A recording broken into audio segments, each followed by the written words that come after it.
Okay, gas. Basta't huwag mag-mimix. Ang pag-gear, tanggal ang gas, sagad si clutch, then shift ng gear. Isa-isa. Kaya sila na nalilito kasi sinasabay. Nag-gear na, ay natapak pa sa clutch. Kaya dapat isipin muna natin. Diretso lang. Gas. Dito ka lang sa lane na. So tayo magta-third gear. So pag naisip mo na, gawin mo. Iimik ka, ikaw iimik. Para Ano na po bang wag tingnan. Ano? Nasa second gear tayo. Hindi matatakbo ng first gear tong gantong bilis. May kanya-kanyang gear yan. Third gear tayo.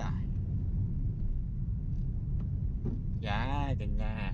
Si clutch, hindi natin tinitipid. Sagad na sagad. Sabo. Doon ang focus sa lane natin. Magkapupunod sa kabilang lane. Tuloy-tuloy lang ang gas. Kapag nagko-curve yan, no gas, then focus sa manabela. Anong curve yan? Left or right? Right. Right. Taas mo yung kanang kamay sa manabela. Pinihilahin mo. Kanang kamay, taas mo dyan. Okay. Ganon. So, anong curve yan? Paleft na po. Gas. Gas mo. Nanginginig, di ba? Oo nga. Kasi hindi yan pang third gear. Full clutch ka. First gear, walang gas. Relax ang kamay. First gear. Neutral, tulak kaliwa, mabilis. Okay. Tapak sa brake. Smooth ang brake. Huwag tansya ka. Tapak sa brake, biting point. Yung ating pag-aralan kanina. Hanap ang vibrate. Ups. Tagal ang brake. Hintayin tumakbo. Gets mo? Opo. So, yan mo lang yung practicein muna. Smooth ang brake. Pag malakas ng vibrate, mamamatay. Baba na konti. Pag walang vibrate, hindi tatakbo. Taas mo na konti.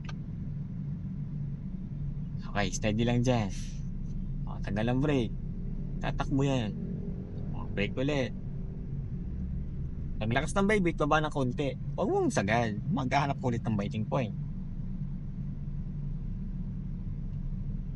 Tapos ang brake na namin dito yung smooth. Dapat hindi na ganun tayo. Kaya pag huminto na, slow down ka na. Pwede ko na pong Full clutch mo muna, then neutral.